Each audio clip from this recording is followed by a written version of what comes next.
Warning, the following is used to determine who would win in a fight. This is not meant to say who is better, cooler, or the best actor. Please keep in mind that these characters are fictional. So the new Dawn of Justice film has been released with some mixed reception. The Rotten Tomatoes has basically pooed all over this film. It is safe to say that we can finally make this video. Keep in mind all of my evidence for Ben Affleck's Batman is just from Batman v Superman Dawn of Justice, whereas Christian Bale's Batman has information spread throughout 3 films. So if you're watching this fossil in 2020, just remember, a lot can happen in 4 years. To narrow the sections down, we are going to measure each Batman's strength, detective skill, speed, intellect, and gadgets. Alright, let's do this. Strength. Underneath the cowl, Bruce Wayne is a genius, billionaire, playboy philanthropist. But the Dark Knight alter ego is known as the ass-kicker of Gotham. While Bale does show he can take on more than a handful of enemies at once, Affleck makes sure they don't get back up. As seen from this trailer, when the Dark Knight punches, you're either going through that wall or through that floor. On the other hand, this Caped Crusader seems to punch as hard as a normal human possibly can. Let's go to Batman v Superman first. Right here when Batman damn, holy crap. That was nasty. Okay, anyways, right before he makes contact, let's try scaling this punch.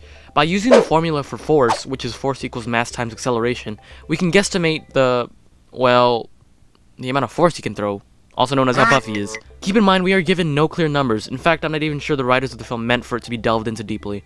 Regardless, let's do our best. According to personalcapital.com, the average man weighs around 196 pounds. Now, in calculating Batman's data, the Dark Knight is known to be at peak human physical condition, meaning he is as strong as a normal human being can possibly be. So let's apply some of this comic lore into the BVS situation, as it seems it could fit. Given that the fastest recorded punch in the world in units of velocity is 19.7 meters per second as stated by extranews.net, then we can find the acceleration of Batman's hand. So let's say he is throwing his punch at 19.7 meters per second. To find the acceleration, we can use its formula velocity divided by time. Since it took Batman 0.3 seconds to fully connect the punch, we can divide 19.7 meters per second by 0.3 seconds to get the acceleration, which is 65.7 meters per second squared. Then plug it back into the original formula, F equals m times a, then we will have a force more than 12,500 newtons. Now sure, many of you may not really know how to visualize that or know what a newton really is, but let me say that in layman's terms. In an article titled Brute Force by LiveScience.com, most boxers punch out a force of 5,000 newtons, which means right hooks such as this,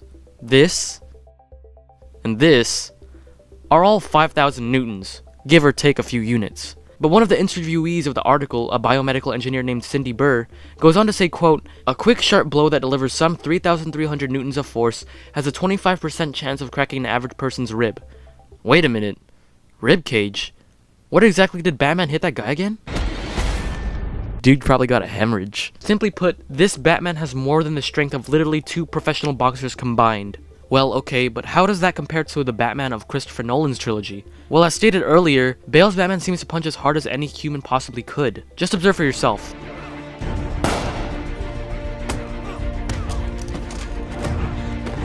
So even if he has the strength greater than that of a professional boxer, which is maybe adding a few hundred newtons or maybe 1,000, it's definitely nothing compared to that of BVS's Dark Knight. Even though I stated earlier that Batman is at peak human strength, this Batman is clearly not. The comic lore doesn't apply here as he clearly has someone physically superior than him, Bane. In the comics, Bane has about the same super strength as Batman without the use of his green drugs. Maybe slightly stronger. But only slightly, keeping in mind that every human is physically different. That's why Batman is still classified as being at peak human physical condition, because that's as strong as a human can get. But with third-party substances, Bane can hulk out and get superhuman strength far beyond that of Batman.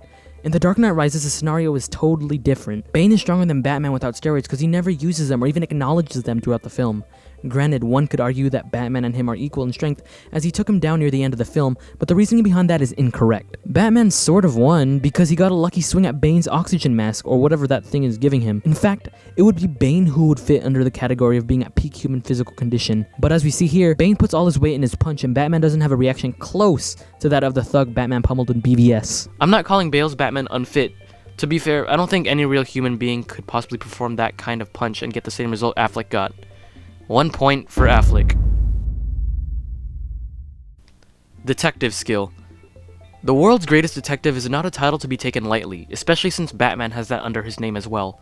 I'm gonna be straight with you right now, this was probably the hardest section on this video. So in the ballistics scene of The Dark Knight, Bruce Wayne is trying to find out who shot a bullet into this wall. And how does he do it?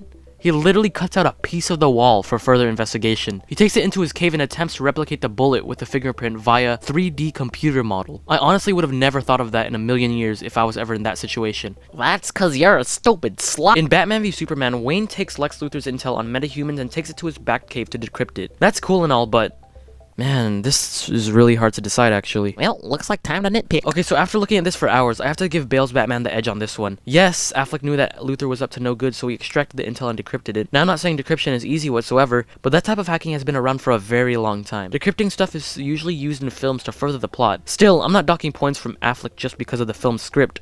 It's just that that type of technique is unoriginal and does not scream best detective. Whereas Bale's situation is much more unique. If you didn't get it when I said it earlier, dude straight up grabs a piece of a wall just for analysis. He is illustrated to be much more clever and skillful when it comes to coming up with things on the spot. I'm almost positive that Affleck's Batman might be able to do this too, but those are just assumptions with no factual evidence. And if there's no proof, it never happened.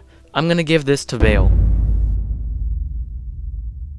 Speed. The art of hand-to-hand combat is very much speed as well as strength. Evidently, as I'm pretty sure you already know who the winner of this section is, Bale would get utterly destroyed here. Just observe for yourself.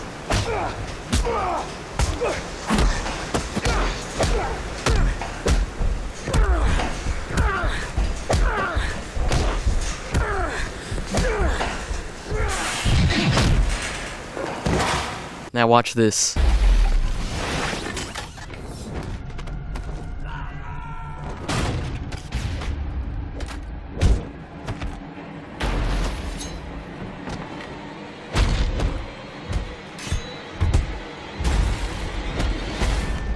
Yeah, that suit Bale is wearing seems to be very stiff and blocky, which seems practical for safety, but he sacrifices so much speed. No other explanation is really needed. This easily goes to Affleck. Intellect. Both Batman possess high levels of IQ, but one sticks out more than the other. Christian Bale shows he is much more reasonable and has more control over his senses than Affleck. In The Dark Knight, when the Joker kills Rachel, Batman has anger and seeks to get revenge. When he finds the Clown Prince of Crime, he does not kill him. He does not let emotions cloud his judgment. However, in Dawn of Justice, Wayne does not even want to talk things out with Superman. When Superman tries telling him his mom is being held hostage, Batman just keeps assaulting him, which prevents Clark from finishing his sentence. Sure, Wayne saw his company building demolished with close ones in it, but Superman at least deserves to explain himself. Yet Batman does not give him the time of day. One could also argue that Affleck's situation was worse as more people died, but my counter argument is that yes, there were a lot of people involved, but Rachel was super close to Batman. Logically, it is much more difficult to lose someone you have talked to and loved for more than 20 years than losing someone who's not as close. Affleck's Batman does have the right to get angry, but at least try to reason with Superman, the guy who literally stops fatal accidents and saves people from tsunamis around the world, and give the guy a chance to say at least one sentence. Looking at the scenarios in general, Bale's Batman stops himself from killing a bad guy, while Affleck's wants to murder a good guy. Affleck's Batman could have been a little more rational. Bale gets this one. Gadgets. Technology and equipment has always been Bruce's greatest ally in the battlefield, but the most commonly debated question is which costume is better. I would say the suit from Batman v Superman. The suit seems to have a cool texture design while being heavily padded. The cowl has a titanium understructure that allows the headpiece to deflect bullets as shown in the film. It, along with the gauntlets, are resistant to sharp edges as shown when the thugs in the warehouse are slicing at him, but it has no effect. Even though the gray areas of his suit are less protected and are more vulnerable to bullets and blades, Bale's suit is as well, but his cowl broke just by Bane punching it. I know Bane is strong, but he can't be stronger than a bullet from point-blank range. To further why Affleck deserves this win, he had a second suit made entirely of some sort of metal that allowed him to go toe-to-toe with Superman. Say what you want about Bale's incarnation, but there is nothing he could do that could stand up against his metal armor, except maybe try to run him over with a Batmobile. But Affleck could use his Batmobile as well, as the two vehicles have almost identical performances. And the Bat Grapple? Yeah, Affleck triumphs in that area too. As shown here, whether you choose to believe it or not, that grapple gun looks like it is struggling to carry his weight. Whereas here, that thing pulled him much faster away from danger. Ben Affleck takes a gadget round. Here is the scoreboard and results. This may be considered a close one to some, but by far I think Ben Affleck's Caped Crusader would utterly destroy Christian Bale's Dark Knight. In fact, the match is kind of unfair to begin with if you think about it. The director of the Dark Knight trilogy, Christopher Nolan, has stated that he has made his Batman movies as real and grounded as he possibly could. This explains why there is no aliens or superpowered beings or Bane on green steroids in that cinematic universe. It is because those films are supposed to be what-if scenarios where Batman actually existed in real life. On the other hand, Ben Affleck's Batman is set in an entirely different kind of movie where aliens do exist and superpowered beings do run amok.